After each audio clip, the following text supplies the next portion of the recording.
Hello, everyone. It is a Thursday night, and it is time for chapter 16 of The Hobbit. So, here we go. The title of this chapter is A Thief in the Night. It's not a very long chapter. So, now the days pass slowly and wearily. Many of the dwarfs spend their time piling and ordering the treasure. And now Thorin spoke of the Arkenstone of Thrain and bade them eagerly to look for it in every corner.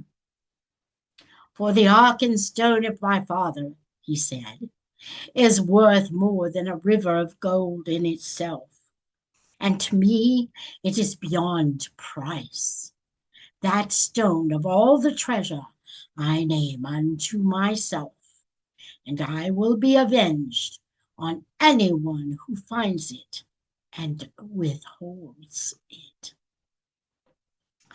Bilbo heard these words and he grew afraid, wondering what would happen if the stone was found, wrapped in an old bundle of tattered oddments that he used as a pillow.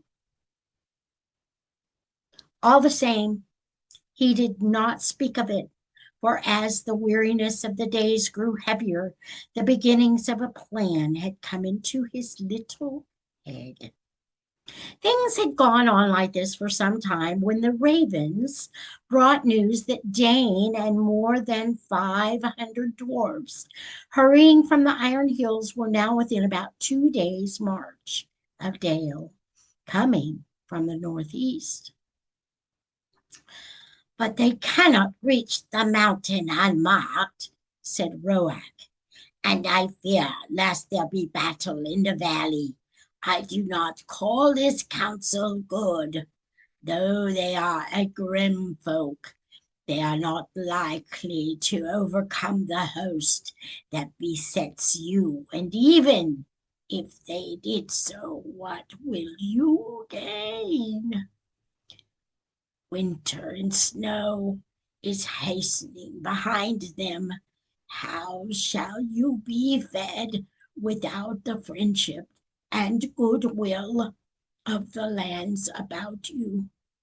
The treasure is likely to be your death, though the dragon is no more. But Thorin was not moved. Winter and snow will bite both men and elves, he said, and they may find their dwelling in the waste grievous to bear. With my friends behind them and winter upon them, they will perhaps be in a softer mood to parley with. That night, Bilbo made up his mind. The sky was black and moonless. As soon as it was full dark, he went to a corner of an inner chamber just within the gate and drew from his bundle a rope and also the Arkenstone wrapped in a rag. Then he climbed to the top of the wall. Only Bomber was there, for it was his turn to watch, and the dwarves kept only one watchman at a time. "It is mighty cold," said Bomber. "I wish we could have a fire up here as they have in camp." "It is warm enough inside," said Bilbo. "I dare say, but I am bound here till midnight," grumbled the fat dwarf.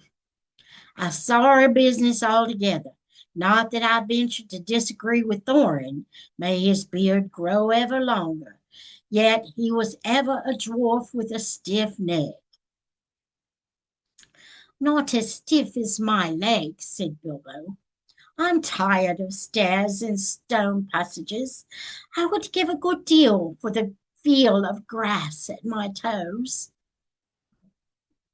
"I would give a good deal for the feel of a strong drink in my throat, and for a soft bed after a good supper." I can't give you those while the siege is going on, but it is long since I watched, and I will take your turn for you if you like. There's no sleep in me tonight.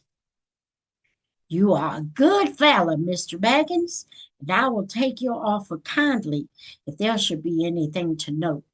Rouse me first, mind you. I will lie in the inner chamber to the left, not far away. Off you go, said Bilbo. I will wake you at midnight, and you can wake the next watchman. As soon as Bomber had gone, Bilbo put on his ring, fastened his rope, slipped down over the wall, and was gone. He had about 5 hours before him. Bomber would sleep. He could sleep at any time, and ever since the adventure in the forest, he was always trying to recapture the beautiful dreams he had in, and all the others were busy with Thorin. It was unlikely that any, even Feely or Keely, would come out on the wall until it was their turn. It was very dark, and the road, after a while, when he left the newly made path and climbed down towards the lower course of the stream, was strange to him. At last he came to the bend where he had to cross the water if he was to make for the camp as he wished. The bed of the stream was there, shallow, but already broad, and fording it in the dark was not easy for the little hobbit. He was nearly across when he missed his footing on a round stone and fell into the cold water with a splash. He had barely scrambled out on the far bank, shivering and spluttering, when up came elves in the gloom with bright lanterns and searched for the cause of the noise. That was no fish, said one. There's a spy by our hydro lights. They will help him more than us if it is that queer little creature that is said to be their servant. Servant indeed, snorted Bilbo, and in the middle of his snort, he sneezed loudly, and the elves immediately gathered toward the sound. Let's have a light, he said. I am here if you want me, and he slipped off his ring and popped from behind a rock. They seized him quickly, in spite of their surprise. Who are you? Are you the dwarf's hobbit? What are you doing? How did you get so far past our sentinels? They asked one after another.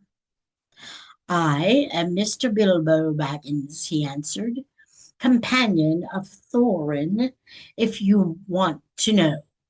I know your king well, my sight, though perhaps he doesn't know me to look at. But Bard will remember me, and it is Bard I particularly want to see. Indeed, said they, and what may be your business? Whatever it is, it's my own, my good elves. But if you wish ever to get back to your own woods from this cold, cheerless place, he answered, shivering, you will take me along quick to a fire where I can dry, and then you will let me speak to your chiefs as quick as may be. I have only an hour or two to spare. That is how it came about that some 2 hours after his escape from the gate, Bilbo was sitting beside a warm fire in front of a large tent, and there sat two, gazing curiously at him, both the Elven-King and BARD. A hobbit in elvish armor, partly wrapped in an old blanket, was something new to them. Really, Bilbo was saying in his best business manner, things are impossible. Personally, I am tired of the whole affair. I wish I was back in the West, in my own home, where folk are more reasonable. But I have an interest in this matter. 1/14 share. to be precise, according to a letter which fortunately I believe I have kept. He drew from a pocket in his old jacket, which he still wore over his mail, crumpled and much folded, Thorin's letter that had been put under the clock on his mantelpiece in May. I share in the profits, mind you, he went on. I am aware of that. Personally, I am only too ready to consider all your claims carefully and deduct what is right from the total before putting in my own claim.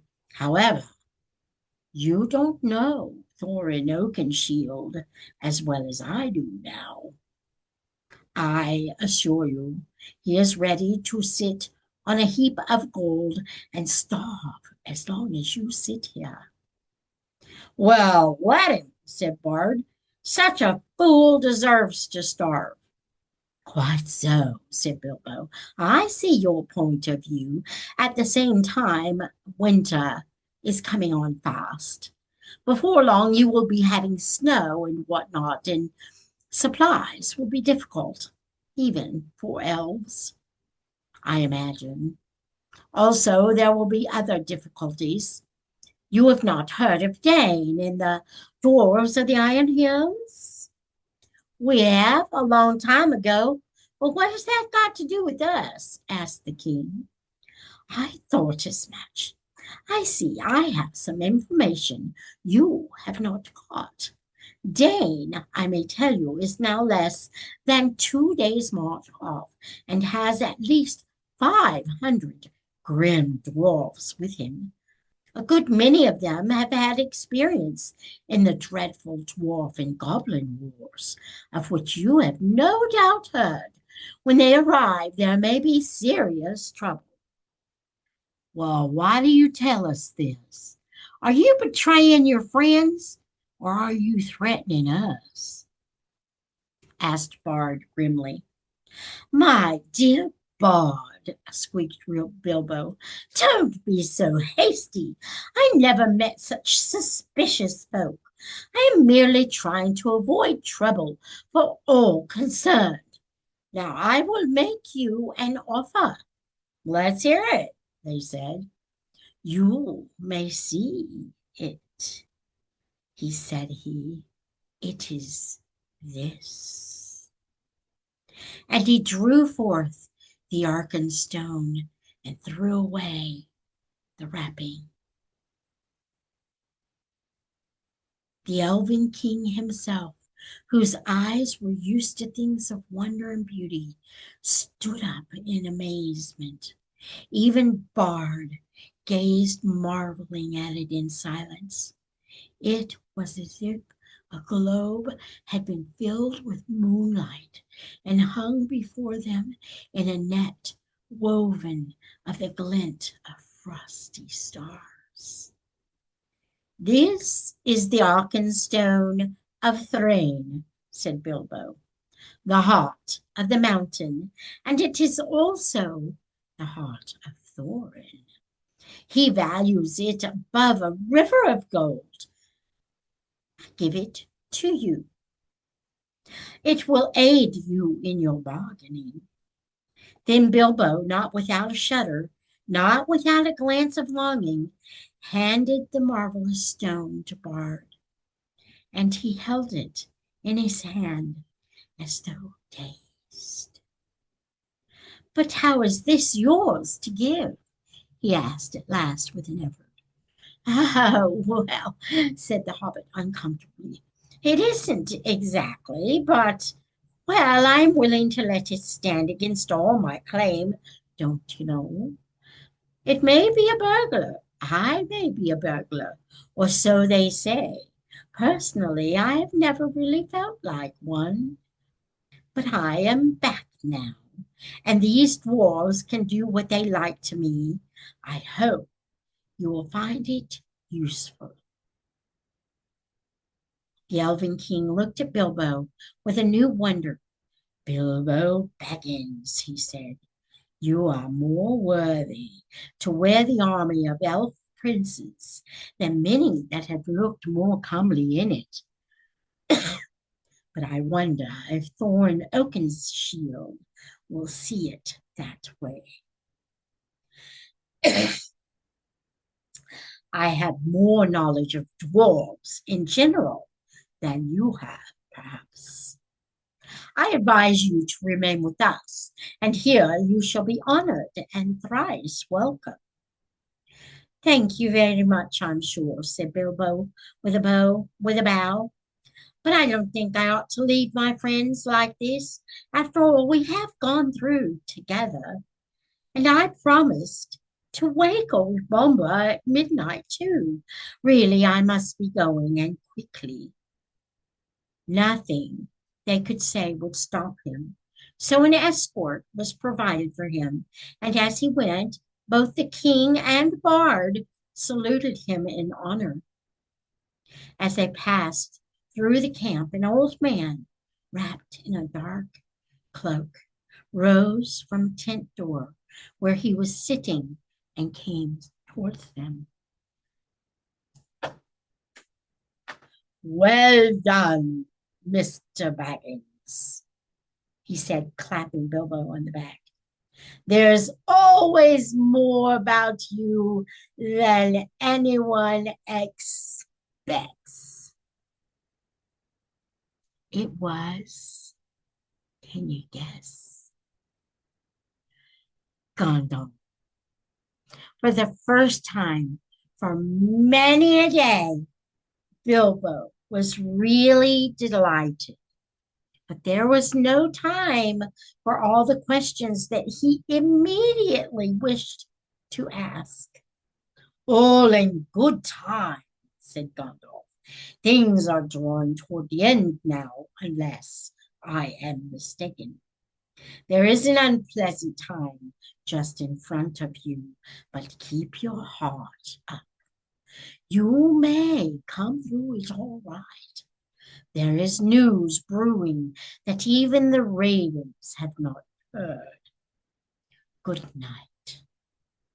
Puzzled but cheered, Bilbo hurried on.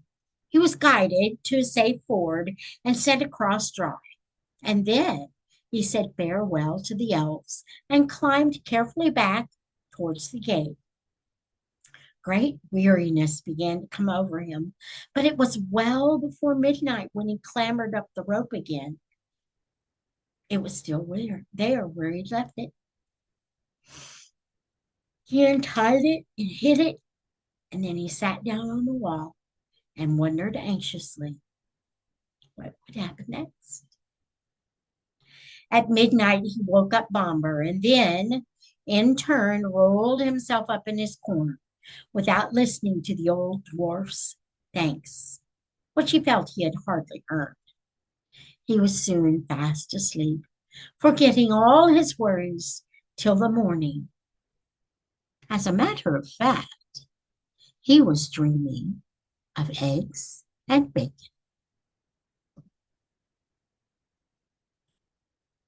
Gandalf is back. And that is all for this reading of chapter 16 of The Hobbit. So until next time, may the Lord bless you and keep you. May he make his face to shine upon you and be gracious to you.